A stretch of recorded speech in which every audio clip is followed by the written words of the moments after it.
आज स्टार्ट कर रहे हैं हम लोग अब मार्केटिंग मैनेजमेंट चैप्टर नंबर 11 उसके प्रीवियस ईयर क्वेश्चंस। कहीं ना कहीं अब आप हमारे जो प्रीवियस ईयर क्वेश्चन का सेशन चल रहा है उससे आपको बहुत हेल्प मिल रही होगी।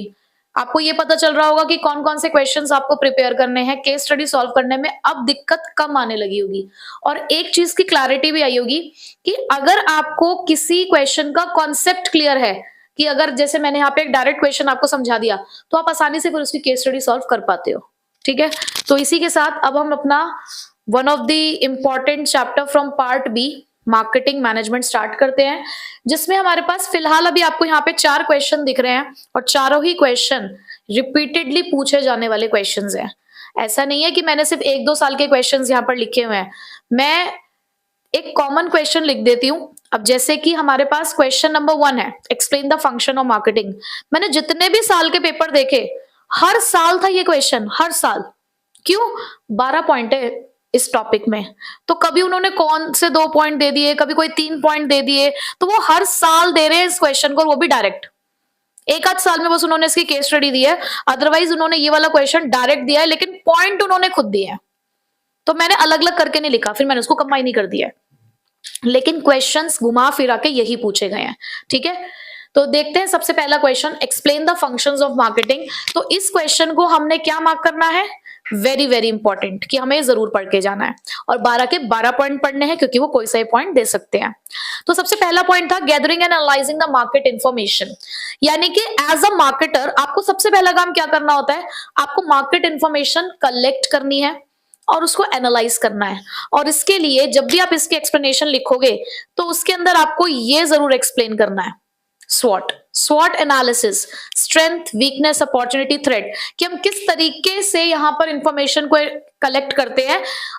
स्ट्रेंथ, वीकनेस, थ्रेट्स, अपॉर्चुनिटी देखते हैं अपने कंपिटिटर्स की, और उसी के अकॉर्डिंग हमें अपना भी स्वॉट बनाना पड़ता है।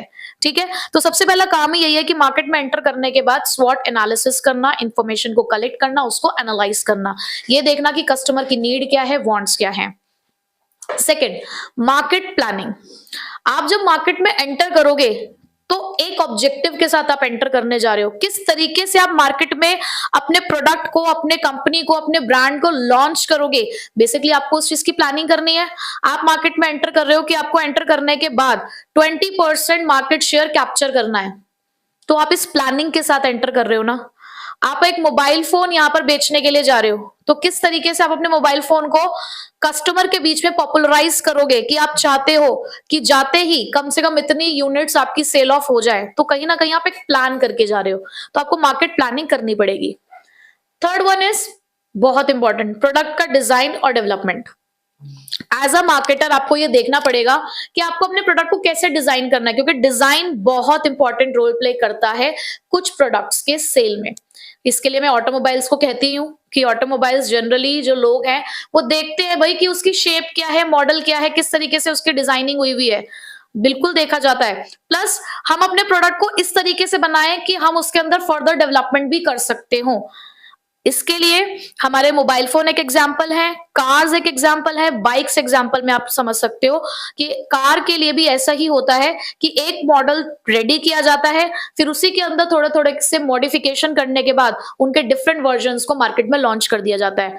तो प्रोडक्ट का डिजाइन और उसके डेवलपमेंट का स्कोप बहुत जरूरी है सोचना। नेक्स्ट, स्टैंडर्डाइजेशन और ग्रेडिंग। इस पॉइंट के लिए मैं कहूंगी कि बच्चे थोड़ा सा ध्यान से पढ़ें इस पॉइंट को, क्यों मिक्स कर देते हैं। स्टैंडर्डाइजेशन और ग्रेडिंग में फर्क होता है।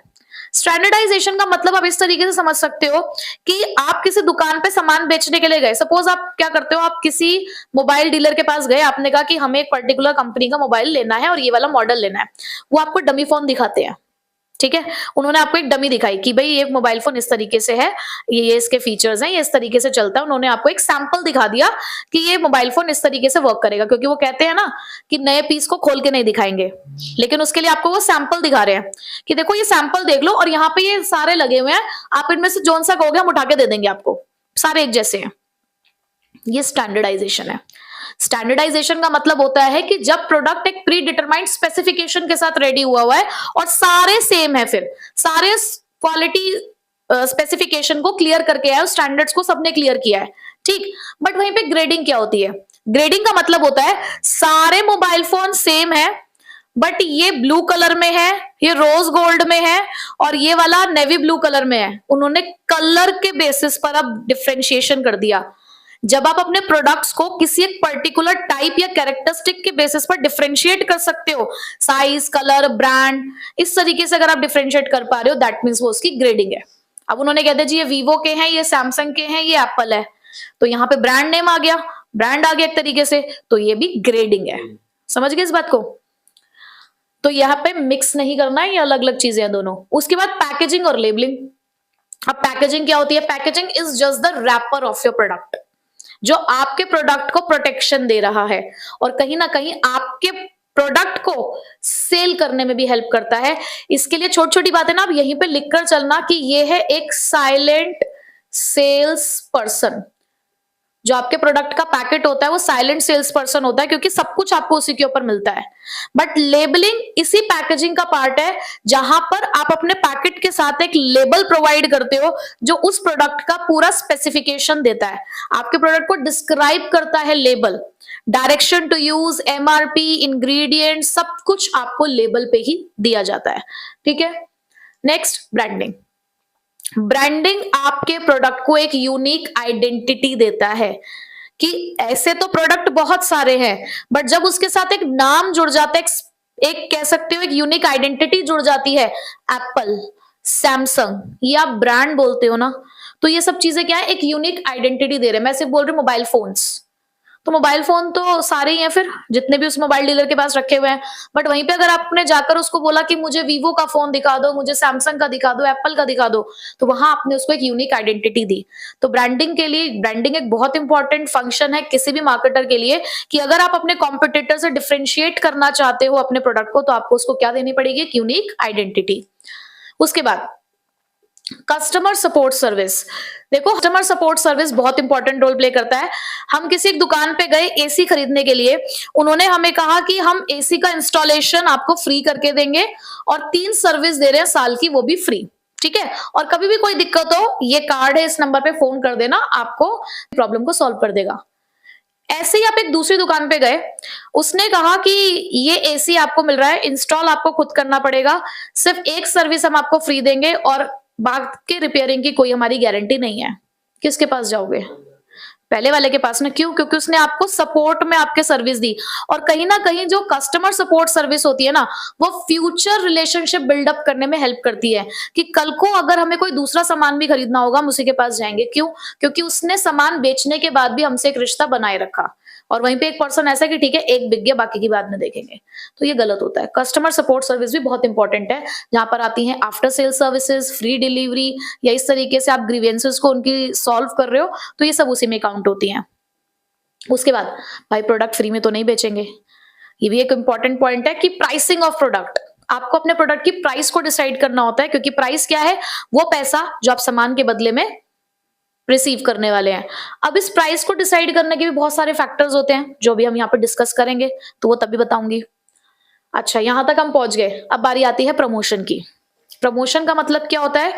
कस्टमर को बताना बेसिकली कि आप मार्केट में हो और क्या बेच रहे हो, और फिर उनको इन्फ्लुएंस भी करना है। सिर्फ बताना नहीं है, बता के नहीं छोड़ना, उनको इन्फ्लुएंस भी करना है कि भाई हमारा प्रोडक्ट खरीदो, और कॉम्पिटिटर से क्यों बेटर है हमारा प्रोडक्ट, वो आप प्रमोशन के थ्रू ही बताते हो। तो बेसिकली प्रमोशन का मतलब क्या होता है? Influencing the people to buy your product, या influencing the customer to buy your product. और यहां पर एक हमेशा एक चीज और ध्यान रखना कि प्रमोशनल टूल्स को कम्युनिकेशन टूल्स भी कहा जाता है। प्रमोशनल टूल्स को कम्युनिकेशन टूल्स भी कहा जाता है, जिसमें 4 आते हैं हमारे: advertising, personal selling, sales promotion,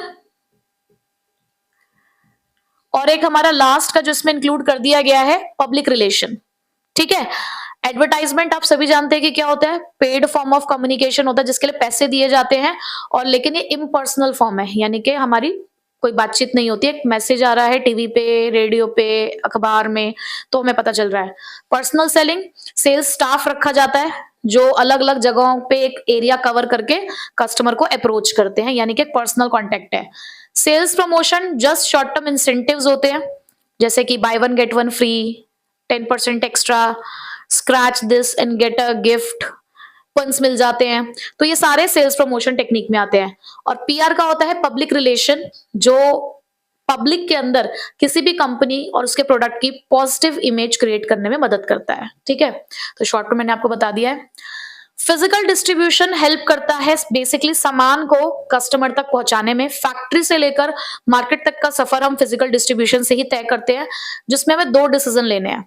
पहला डिसीजन तो हमें चैनल ऑफ डिस्ट्रीब्यूशन के बारे में सोचना है कि चैनल ऑफ डिस्ट्रीब्यूशन कौन सा सिलेक्ट करेंगे।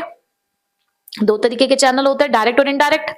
डायरेक्ट में मैन्युफैक्चरर से सीधे कस्टमर तक जा रहा है सामान, जिसको 0 लेवल कहते हैं। इनडायरेक्ट में 3 आ जाते हैं, 1 लेवल, 2 लेवल, 3 लेवल। जितने लेवल बोल रही हूँ इसका मतलब उतने ही बीच में इंटरमीडियरीज है, मिडल मैन है। 1 लेवल में 1 मिडल मैन है, रिटेलर। 2 लेवल में मैन्युफैक्चरर और कंज्यूमर के बीच में 2 आ जाते हैं, होलसेलर और रिटेलर। वहीं पे 3 लेवल में मैन्युफैक्चरर और कस्टमर के बीच में 3 इंटरमीडियरीज, एजेंट, होलसेलर और रिटेलर। ठीक है, इसके साथ साथ मैं आपके छोटे छोटे टॉपिक भी कंप्लीट कराती जा रही हूं। चैनल ऑफ डिस्ट्रीब्यूशन के साथ दूसरा डिसीजन आपको लेना है कि कैसे, कौन सा मीन्स ऑफ ट्रांसपोर्ट हम लोग यूज करेंगे ताकि प्लेस ऑफ प्रोडक्शन से प्लेस ऑफ कंजप्शन तक सामान जाए। ठीक है, ट्रांसपोर्टेशन का मतलब कि वही आपको डिसाइड करना है कि कैसे प्लेस ऑफ प्रोडक्शन से प्लेस ऑफ कंजप्शन तक सामान जाएगा। Last, storage, warehousing. अब जरूरी थोड़ी है कि आज सामान बनाया है और आज के आज ही बिक जाएगा, आपको स्टोर करके रखना पड़ता है। उस प्रोसेस को हम वेयर हाउसिंग कहते हैं। प्लस वेयर हाउसिंग के अंदर बहुत सारे डिसीजन लेने हैं आपको, ये सोचते हुए कि आपको वेयर हाउस कहाँ एस्टैब्लिश करना है, मार्केट के पास या फैक्ट्री के पास। आप खुद का वेयर हाउस लेंगे या किसी का खुद का वेयर हाउस सेटअप करोगे या लीज पे लोगे, तो ये डिसीजन आपको यहाँ पर लेने होते हैं। तो ये 12 फंक्शन है आपके जो एक परफॉर्म करता है, तो इंपॉर्टेंट है, इसलिए मैंने आपको डिटेल में पढ़ा दिया एक बार दोबारा से। नेक्स्ट, अगला क्वेश्चन जो आपसे पूछा जा सकता है, 4 important elements of marketing mix, 4 Ps of marketing mix, product, price, place, promotion. जब मैं प्रोडक्ट मिक्स की बात करूंगी तो प्रोडक्ट मिक्स में 3 डिसीजन लिए जाते हैं, branding, packaging, labelling, BPL. Price mix के अंदर आपको डिसीजन लेना होता है कि कौन सा वो फैक्टर होगा जिसके बेसिस पर आप प्राइस डिसाइड करोगे। अगला क्वेश्चन उसी चीज का ही है। प्लेस मिक्स के अंदर यही आपके फिजिकल डिस्ट्रीब्यूशन आ गया कि किस तरीके से आप डिसाइड करोगे कि कौन सा चैनल वगैरह यूज होगा। अभी इसके ऊपर भी एक क्वेश्चन आएगा हमारे पास। प्रमोशन मिक्स मैंने अभी यहाँ पर आपको कवर कराया कि प्रमोशन मिक्स को कम्युनिकेशन टूल कहते हैं और उसके अंदर ये 4 चीजें आती हैं। तो अगर आता है, ये 6 नंबर में क्वेश्चन पूछा गया था, तो ये नहीं कि एक एक लाइन का मीनिंग लिख कर आ रहे हो, आप उनके अंदर के डिसीजन भी लिख कर आओगे। ठीक है, नेक्स्ट, अनदर इंपॉर्टेंट क्वेश्चन हमारा, explain the factors determining the price of a product. ये क्वेश्चन भी बहुत बार पूछा गया। ठीक है, तो वो कौन से फैक्टर्स है जो किसी प्रोडक्ट की प्राइस डिसाइड करते हैं। सबसे पहले प्रोडक्ट कॉस्ट। अरे खुद सोचो, तुम एक मार्केटर हो, ठीक है, तुम मार्केट में एंटर करने जा रहे हो। हमारा राजू बीड़ी बेचना शुरू करा, उसने बीड़ी की फैक्ट्री, बीड़ी बनाने की फैक्ट्री है हमारे राजू की। तो राजू जब बीड़ी बना रहा था तो उसने सोचा कि यार मार्केट में बीड़ी को कितने में बेचूं मैं। पहले तो जब मेरे पास आया पूछने के लिए कि मैडम बताओ बीड़ी कितने में बेचूं, तो मैंने उसको 2 चाटे लगाए। मैंने कहा तुझे मैंने इतना पढ़ाया लिखा है इसलिए कि तू मार्केट में जाके बीड़ी बेचेगा। कुछ इसी तरीके का जवाब उसने मुझे भी दिया कि मैडम देखो, बाकी सब चीजें अपनी जगह, मैं पी थोड़ी रहा हूं, सिर्फ पिला रहा हूं। आपके लिए 1 साल का सब्सक्रिप्शन फ्री है। तो यहाँ पर अब मैंने उससे कहा कि अच्छा तुम जब ये बीड़ी बना रहे थे तो तुमने कुछ सामान इस्तेमाल किया होगा इसमें, तो वो सामान कितने का आया तुम्हारा, ये तो सोचो कि कितने का सामान लगा। तो वो मुझे कैलकुलेट करके बता रहा था कि हाँ कुछ इतने रुपए लगे। मैंने कहा जब तुम प्राइस डिसाइड करोगे तो ये तो सोचोगे ना कि जितना पैसा तुमने लगाया है कम से कम उतना पैसा तो मिले। तो इसका मतलब प्रोडक्ट कॉस्ट कहीं ना कहीं आपको एक मिनिमम प्राइस सीलिंग दे देता है, एक मिनिमम प्राइस का अंदाजा दे देता है कि कम से कम आप इतना तो लेवल सेट करोगे कि सपोज करो वो बीड़ी बनने में इसका 1 रुपया खर्च हो रहा है, तो कम से कम 1 रुपया तो उसे चार्ज करना ही करना है। अभी थोड़ी कि 1 रुपए में ही बेच देगा, उसके अंदर क्या ऐड करेगा, अपना प्रॉफिट मार्जिन भी ऐड करेगा। प्रोडक्ट कॉस्ट 3 तरीके की होती है, फिक्स्ड, वेरिएबल और सेमी वेरिएबल। मैंने राजू से पूछा कि राजू कहाँ बनाते हो अपनी बीड़ी, तो उसने कहा कि फैक्ट्री है, फैक्ट्री के अंदर वर्कर रखे हुए हैं, परमानेंट वर्कर है और सैलरी चार्ज करते हैं। मैंने कहा ठीक है, चलो एक तो कॉस्ट ये हो गई तुम्हारी फिक्स्ड कॉस्ट जो तुम्हें भरनी पड़ती है, तुमने किराए पे फैक्ट्री ले रखी है। मैंने कहा और लेबर रखी हुई है, कुछ दिहाड़ी के हिसाब से उनको वेजेस देनी पड़ती है, डेली बेसिस पे वेजेस देनी पड़ती है। मैंने कहा तो तुम्हारी वेरिएबल कॉस्ट हो गई कि जितना बनाओगे उतना तुम्हें वेजेस देनी पड़ेगी। इसने कहा और एक एजेंट रखा हुआ है, एजेंट जो गली गली जाता है और देखता है कौन बीड़ी पीता है, हाँ हमारा गणपत, तो वो गली गली जाता है और कहता है वो कमीशन चार्ज करता है, सैलरी भी लेता है, साथ में जितनी यूनिट बिकती है उसके हिसाब से कमीशन लेता है। मैंने कहा ये तुम्हारी सेमी वेरिएबल कॉस्ट है, तो मैंने कहा इन तीनों का टोटल करो, एवरेज निकालो और अपनी प्राइस डिसाइड कर लो। ठीक है, तो एक तो ये तरीका हुआ। दूसरा, मैंने राजू से कहा राजू एक और तरीका होता है, ये देखो कि तुम्हारे प्रोडक्ट की मार्केट में डिमांड कैसी है, लोगों के सामने अगर ये रखी जाती है बीड़ी तो क्या वो इसको खरीद रहे हैं या फिर वो यूटर्न ले रहे हैं, कहीं और ही जा रहे हैं। यूटिलिटी एंड डिमांड, आपके प्रोडक्ट की अगर मार्केट में डिमांड हाई है, मतलब इन इलास्टिक डिमांड है, लोग चेंज नहीं करते, कहता नहीं मैडम एक बार लत लग जाती है तो लोग यही पीते हैं चाहे सामने गोल्ड फ्लेक आ जाए, तो कहता कि नहीं मैडम इन इलास्टिक डिमांड है मेरे लिए, तो मैंने कहा तो भैया प्राइस अच्छी चार्ज कर लो, पर अगर तुम्हें लगता है कि डिमांड इलास्टिक है, लोग भटक सकते हैं, कहीं और भी जा सकते हैं, तो देखो थोड़ी प्राइस कम ही चार्ज करना।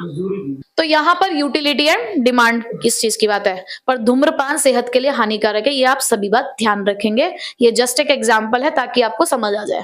Third one is extent of competition in the market. मैंने कहा राजू एक बार देख लो कि मार्केट में कोई और तो नहीं है जो तुम्हारा जैसा ये प्रोडक्ट बेच रहा है, तो वो घूमने के लिए गया तो उसने देखा कि हाँ एक उसी का दोस्त जो बचपन में उसके साथ पढ़ता था, टीटू नाम का, वो भी इसी बिजनेस में घुसा हुआ है। मैंने कहा बताओ मार्केट में कंपटीशन एक ही बंदे से आ रहा है या और भी है। उसने देखा भाई जितने लोग, देखता गया आगे, देखता गया देखता गया देखता गया, मेरे को तो बहुत सारे लोग मिल गए जो सेम काम कर रहे हैं। तो मैंने कहा देखो राजू फिर मार्केट में कंपटीशन बहुत ज्यादा है, ज्यादा प्राइस चार्ज मत करना फिर तुम, पर अगर तुम्हें लगता है कि हाँ एक या दो लोग ही हैं तो प्राइस ठीक ठाक तुम चार्ज कर सकते हो। तो मतलब अगर कंपटीशन ज्यादा है तो कम प्राइस रखो, और कंपटीशन कम है तो ठीक है ज्यादा प्राइस भी रख सकते हो। उसके बाद गवर्नमेंट एंड लीगल रेगुलेशन। अब भाई देखो गवर्नमेंट की बात आती है तो बीड़ी तो नहीं गई कि गवर्नमेंट की बेचो या हम बताएंगे कितने की बेचोगे।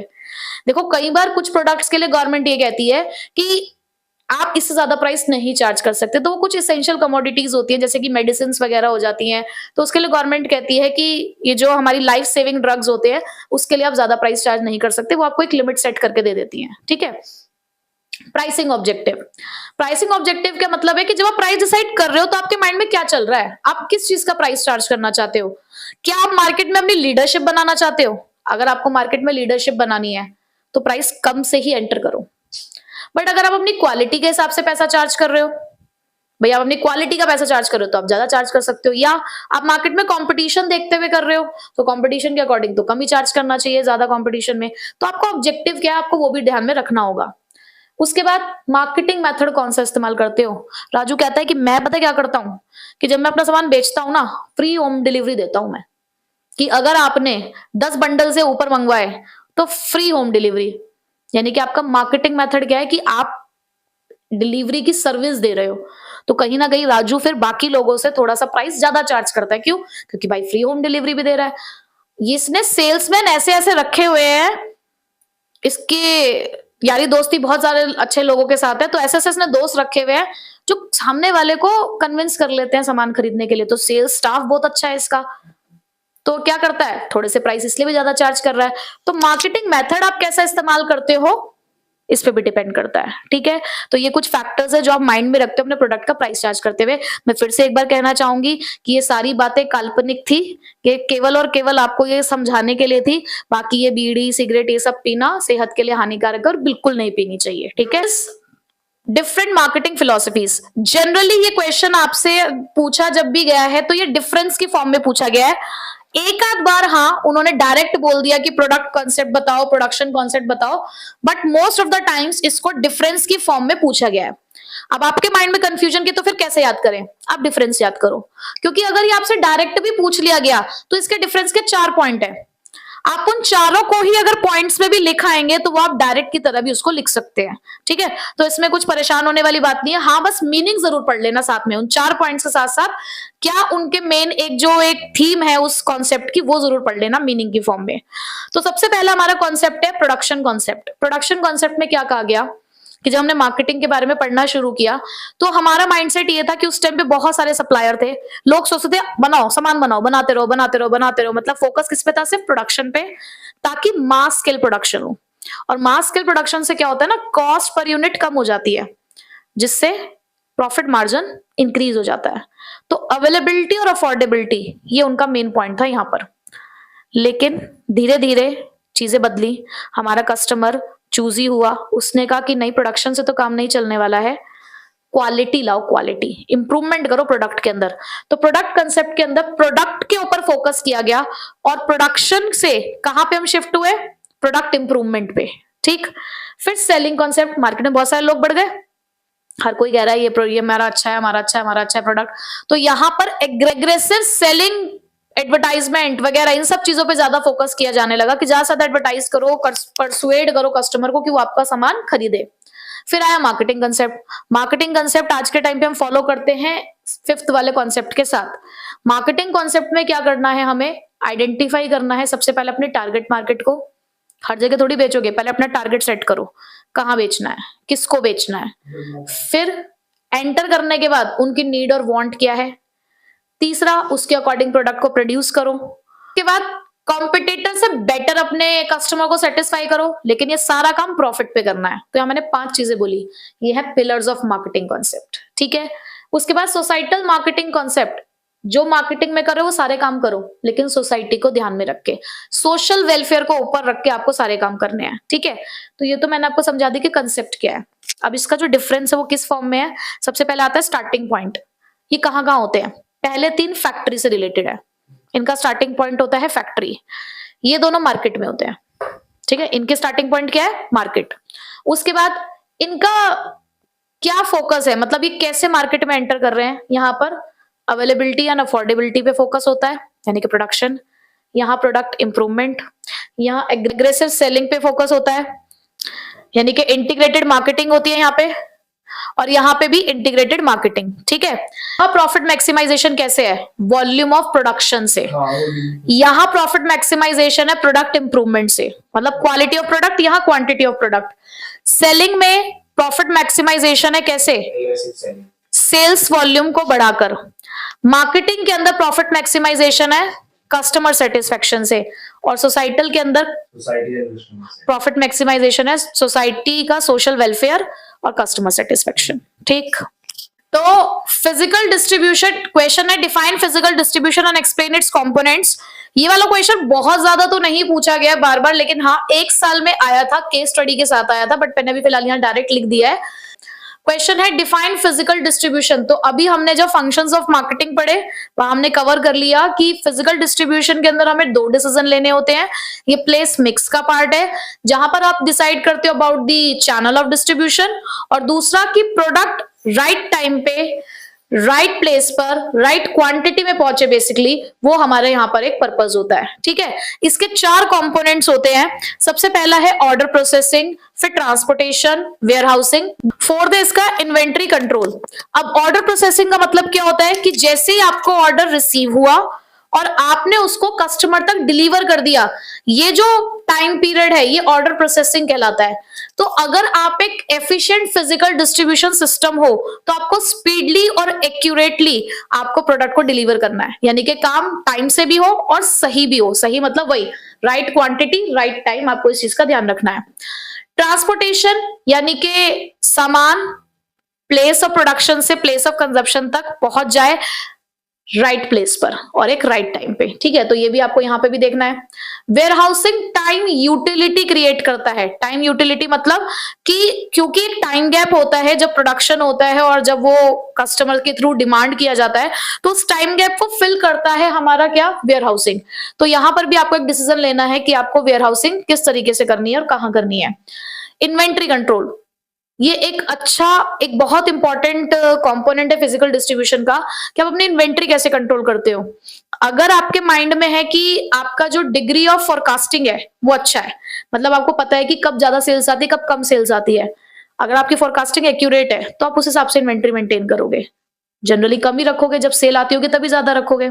या अगर आप कॉस्ट को कंसिडर कर रहे हो तो ज्यादा इन्वेंट्री को होल्ड करना कहीं ना कहीं आपकी कॉस्ट को इंक्रीज कर देता है। तो अगर आप कॉस्ट ज्यादा रख के आपको कोई दिक्कत नहीं है तो आप इन्वेंट्री ज्यादा रखोगे, बट अगर आप कॉस्ट कम रखना चाहते हो तो आप इन्वेंट्री भी कम रखोगे। तीसरा, आप लेवल ऑफ कस्टमर सेटिस्फेक्शन क्या चाहते हो। अगर आप लेवल ऑफ कस्टमर सेटिस्फेक्शन ज्यादा चाहते हो तो इन्वेंट्री ज्यादा रखोगे, ताकि आप टाइमली अपने कस्टमर्स को उनका प्रोडक्ट डिलीवर कर दो।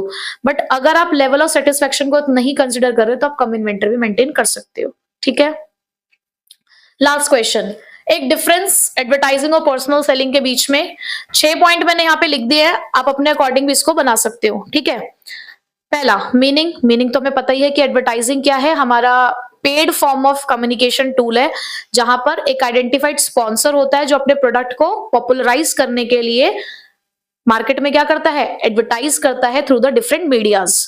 वहीं पे पर्सनल सेलिंग क्या होता है, पर्सनल सेलिंग एक वो पर्सनल फॉर्म ऑफ कम्युनिकेशन है जहां पर एक सेल्स स्टाफ के थ्रू कस्टमर्स के बीच में प्रोडक्ट को पहुंचाया जाता है।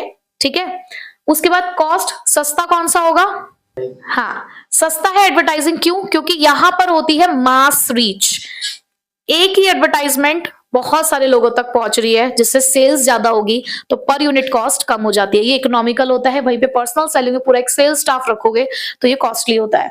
रीच, यहीं से आपको पता चल गया कि एडवर्टाइजमेंट में जो रीच होती है वो ज्यादा है क्योंकि एक ही एडवर्टाइजमेंट बहुत जगह पर आप पहुंचा सकते हो, but personal selling limited area को ही कवर कर पाएगा क्योंकि एक सेल्स स्टाफ है।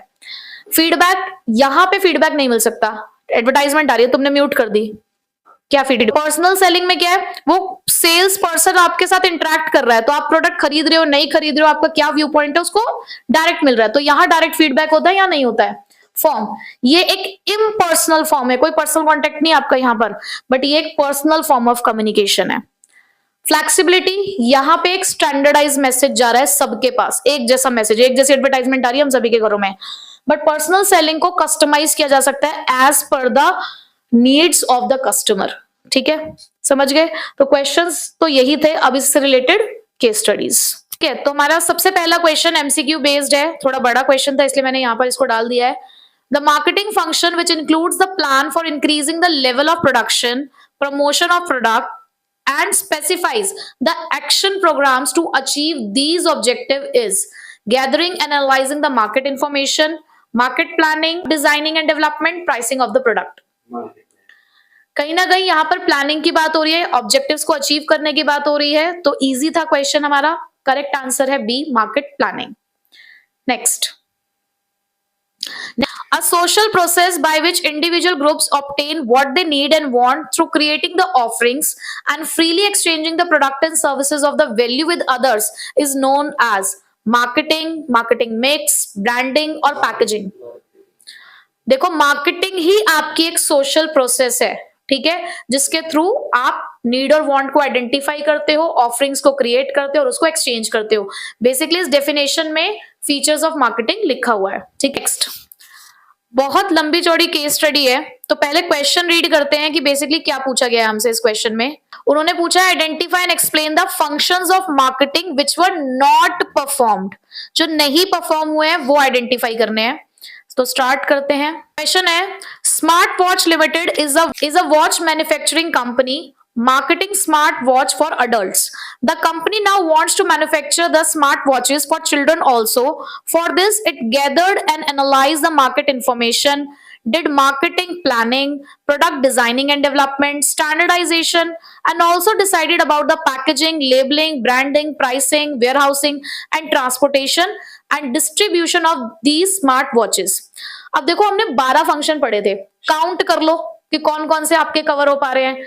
तो 12 में से मुझे कौन से 2 फंक्शंस यहाँ पे नहीं दिख रहे हैं, एक तो आपका कस्टमर सपोर्ट सर्विस और प्रमोशन, बाकी के सारे 10 पॉइंट्स यहाँ पर इन्होंने मेंशन किए हैं। तो फिलहाल हमें ये दिख गया है कि 2 फंक्शंस नहीं है, फिर भी एक बार आगे देख लेते हैं।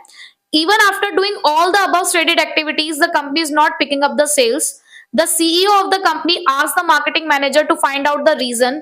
The marketing manager investigated the matter and find out that his marketing team had not performed the 2 important functions जो हमने आइडेंटिफाई कर लिए हैं। आंसर मिल गया। तो कस्टमर सपोर्ट सर्विस और प्रमोशन, यही 2 फंक्शंस हैं आपके जो यहां पर हम नहीं परफॉर्म कर पाए। आगे चलते हैं। Next, Harshita Verma has set up a factory to manufacture herbal hand sanitizer in Meerut. The size and shape of the bottles in which the products are packed are specially designed so that it should be convenient to handle and use by the consumers. The bottle in which the sanitizers are packed is a part of primary, secondary, tertiary, both secondary और tertiary packaging. बताइए। तो आपका product जिसके अंदर actual में आपका product होता है उस कंटेनर को हम प्राइमरी पैकेज कहते हैं। तो A is the correct option. Next, again एक केस स्टडी हमारे पास, पहले क्वेश्चन ही पढ़ेंगे। अब हमारे पास 1 मार्क में इतनी बड़ी केस स्टडी है, ठीक है। पूछा क्या है उन्होंने हमसे, from the following name the term used to denote the symbol designed by Priya Seth, ठीक है। So Priya Seth, a fashion designer, has launched a new range of dresses by the name Sukriti. To give her dresses a distinct image and to distinguish them from the competitor's product, she has designed a unique symbol with a distinct color scheme. This symbol is available on all the labels, packaging, advertising campaign of this new range of dresses. She has also registered this symbol to give it a legal protection against its use by the other firms. अब देखिए, जहां तक बात हो रही थी कि एक सिंबल दिया, एक कलर स्कीम दी, तो वहां तक आपको पता चल चुका होगा कि ब्रांडिंग के अंदर ब्रांड मार्क नाम की एक चीज होती है जो एक स्पेशल सिंबल होता है जो हमने प्रोडक्ट की आइडेंटिफिकेशन के लिए देते हैं। बट अगर उसी सिंबल को आप लीगल प्रोटेक्शन दे देते हो तो वो ट्रेडमार्क बन जाता है, ठीक है। तो करेक्ट आंसर इसका क्या है, B option, trademark. Next question हमारे पास फिर से एक बहुत बड़ी केस स्टडी है, आइडेंटिफाई करना है द प्रमोशनल टूल, ठीक है। Okay, so safe life technologies private limited is a renowned pharmaceuticals company in India. It has launched a new medicine to treat the high blood pressure. To create the awareness about the new medicine and to build a positive image about it, the company organized a seminar which was attended by the doctors from the various hospitals and dealers in medicine. During the seminar, the representative of the company discussed about the chemical composition and the functioning of the medicine. पहले तो मुझे बताओ कितने tools होते हैं promotion के? 4. Advertising, personal selling, sales promotion और public relation. तो यहां पर उन्होंने जब बात करी कि पब्लिक इमेज क्रिएट करी, पॉजिटिव इमेज क्रिएट करी, एक रिप्रेजेंटेटिव बात कर रहा है, तो ये कौन सा वाला प्रमोशनल टूल है? पब्लिक रिलेशन, ठीक है। नेक्स्ट केस स्टडी भी थोड़ी सी हमारी लेंदी है, पहले देख लेते हैं क्या करना है। देखिए जरा इस क्वेश्चन में हमें करना क्या है, identify the marketing management philosophy identify करनी है। Explain the advantage of branding to the marketers, हमें वो एक्सप्लेन करनी है जो ऊपर हाईलाइट हुई है। JTM Limited launched the Buddy line, an exercise book and the comprehensive stationery brand name comprising of all the ball pen, gel pen, geometry boxes.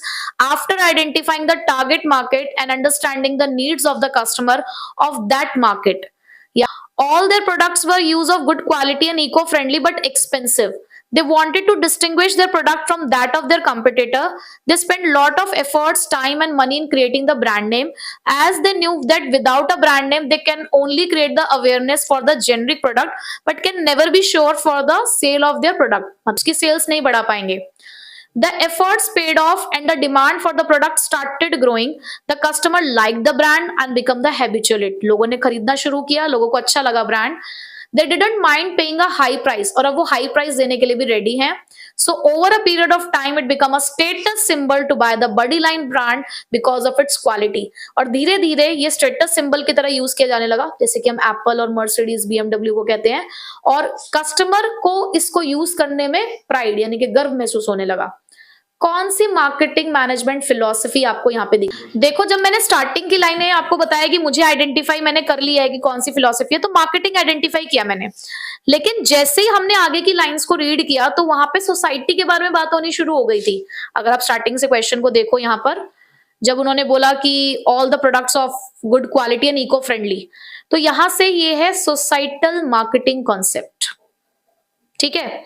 और advantage बतानी थी ब्रांडिंग की मार्केटर्स के लिए, तो यहाँ पे आपको एडवांटेज बतानी है ब्रांडिंग की। तो देखो अलग अलग ब्रांड अलग अलग प्राइस चार्ज कर सकता है, तो डिफरेंशियल प्राइसिंग आपको दिख रहा है यहाँ पर।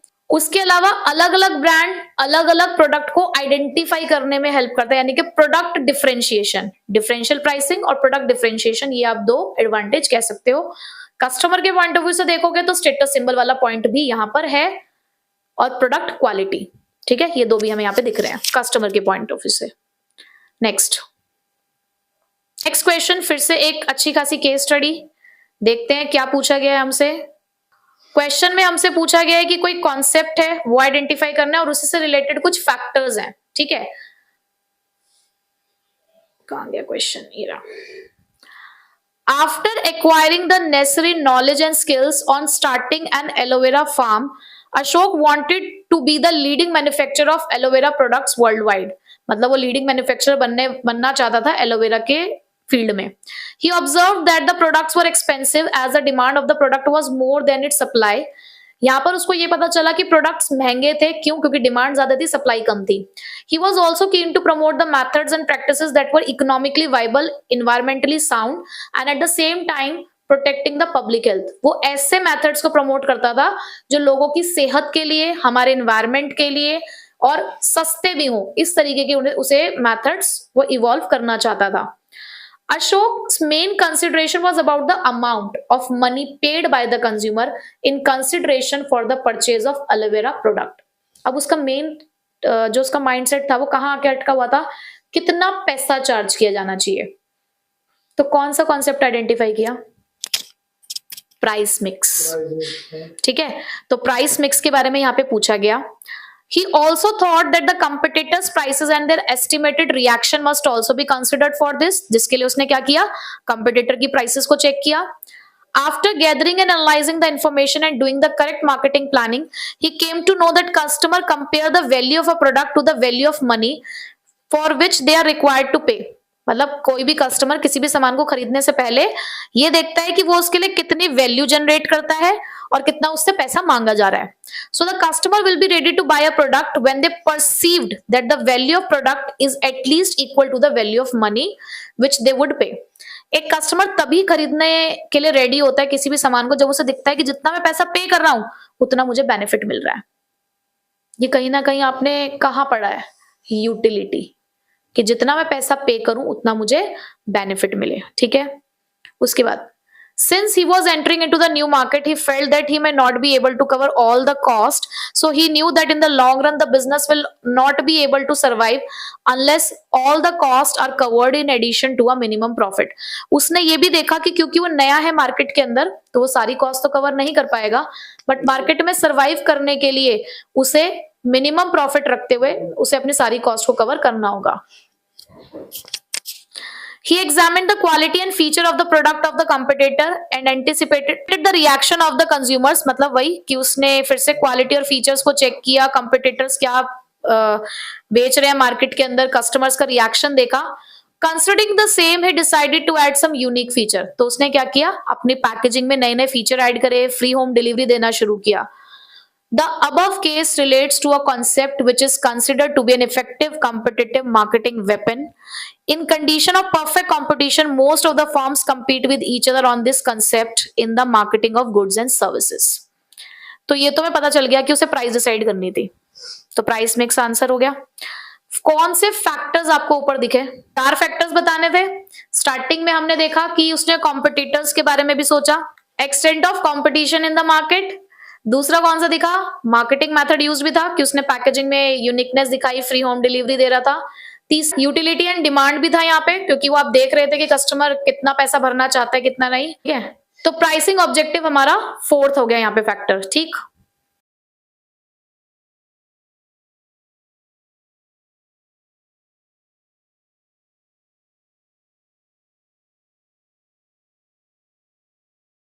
Hemant, Guddu, Toshita were friends from college days and presently they were doing the different kinds of business. They regularly meet and discuss their business idea and exchange the notes on the customer satisfaction, marketing efforts, product designing, selling techniques, and social concern. In one of such meetings, Hemant drew the attention of Guddu and Toshita towards the exploitation of consumers. He told that most of the sellers were exploiting the consumers in various ways and were not paying attention towards the social, ethical, ecological aspects of marketing, whereas he was not doing so. Guddu told that they were under the pressure to satisfy the customer, but states that the consumer would not buy or buy enough unless they were adequately convinced and motivated for the same. तो Toshita stressed that a company cannot achieve its objective without satisfying the needs of the customers. It was the duty of the businessman to keep the consumer satisfaction in mind because business is run by the resources made available by the society. She further stated that she herself was taking into the consideration the need of the customers. Identify the various types of thinking that guided the Hemant, Guddu, Toshita in marketing efforts of their business. Also state one more feature each of the various types of thinking identified that is not given in the above paragraph.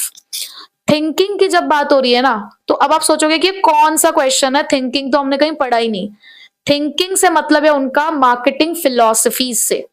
ये जो आपने product concept, production concept, social concept ये सब पढ़े थे ना, selling concept, ये marketing philosophy से क्वेश्चन निकल कर आया है।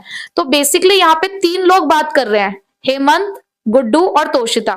हेमंत जब ये कह रहा था कि हमें किस चीज के ऊपर जोर देना चाहिए कि कंज्यूमर्स का एक्सप्लॉइटेशन हो रहा है, वो नहीं करना, हमें जो अलग अलग तरीके से कंज्यूमर्स को एक्सप्लॉइट किया जा रहा है हमें उस चीज को रोकना है। तो कहीं ना कहीं वो सोसाइटी के बारे में सोच रहा है ना, तो सोसाइटी के बारे में कौन सी फिलॉसफी बात कर रही थी?